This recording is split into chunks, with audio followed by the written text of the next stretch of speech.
Give me your thoughts on what you think about the free agents that were signed. Well, listen, man, this is the reason why I say Scott Fitter's probably going to be GM of the year if we make the playoff. Let me ask you a question before we get started here. Do you see us making the playoffs this year? 100%. All right, thank you. So yeah, I see us making the playoff as well, man, and I believe that these free agents they brought in are going to be a key piece. I said it last year. Listen, a lot of people don't give me credit for what I say, bro.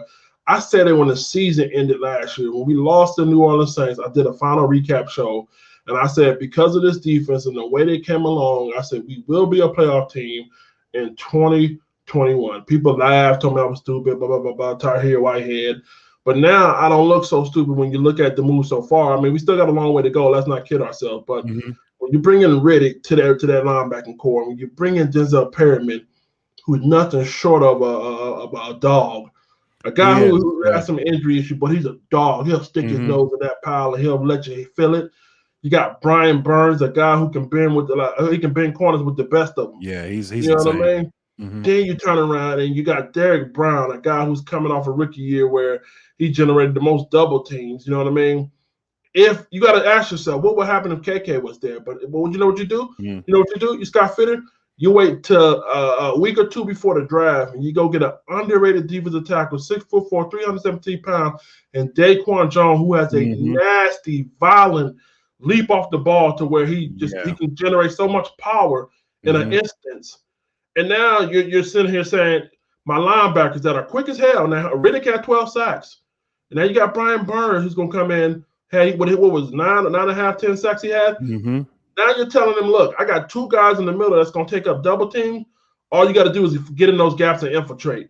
I say playoff team. I love what they did in free agency. AJ Bouye, I think he's a little over the hill. The last 2 years, his numbers have been trending downward. I know injuries, and he got a suspension now. So to me, that move is kind of like wait and see. One thing I will say about Bouye is when he has a good defensive front. Go look at the Houston defensive line. He had a Watt, he had a Clowney, and he had DJ Reader. If you go look at the Jacksonville Jaguars defensive line, he had Marcel Darius.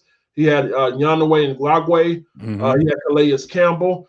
Those were his best years because those defensive fronts were eating. They were eating. And now you look at our defensive front. What I just told you we brought in. I'm hopeful that he'll return back to his old form because of that one solidarity factor. But all in all, when you look at the pieces together, it's not bad. And I love what he did, man. He fixed a lot of holes there. I agree.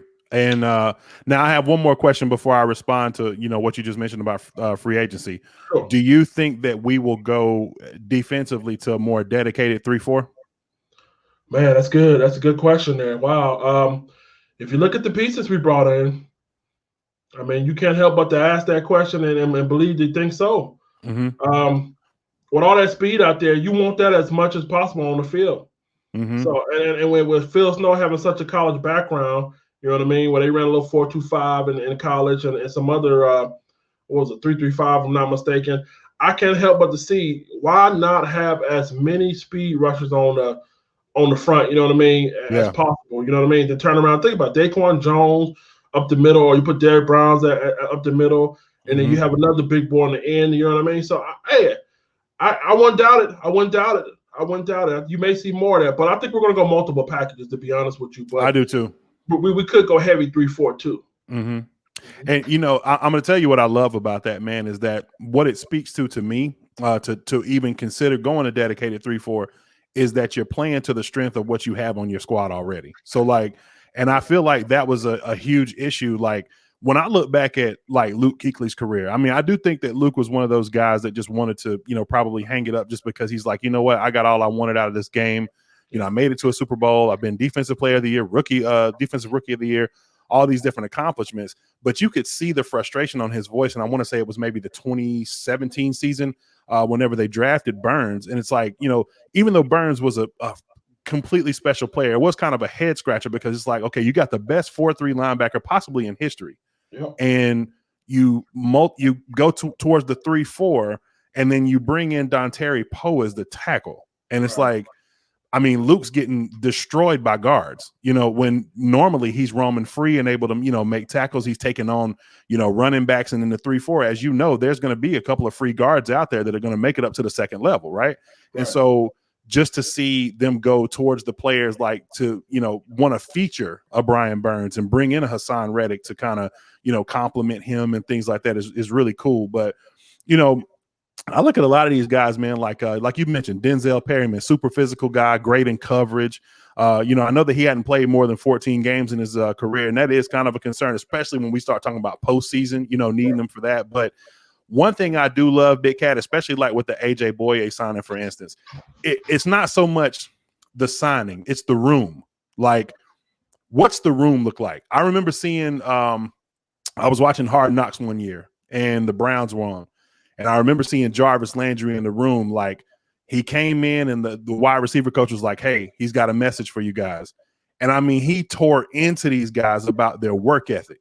And I mean, he was just on them hardcore. Like, man, you guys aren't working, man. I'm out here every day.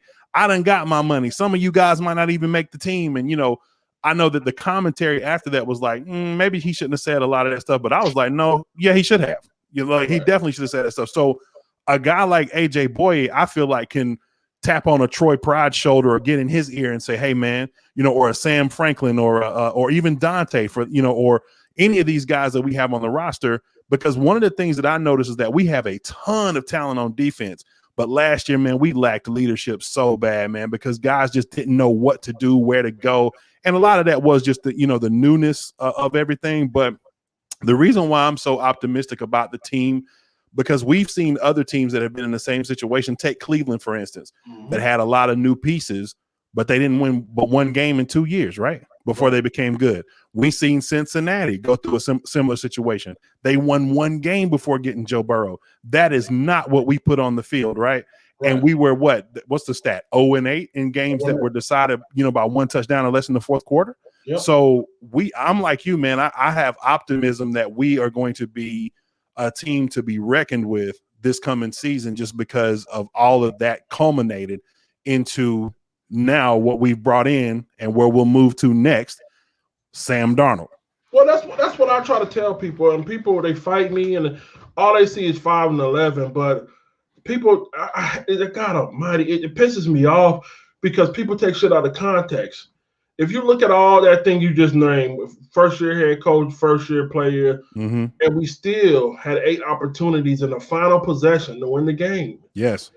If we have a comparable quarterback, we probably make the playoff last year. I agree.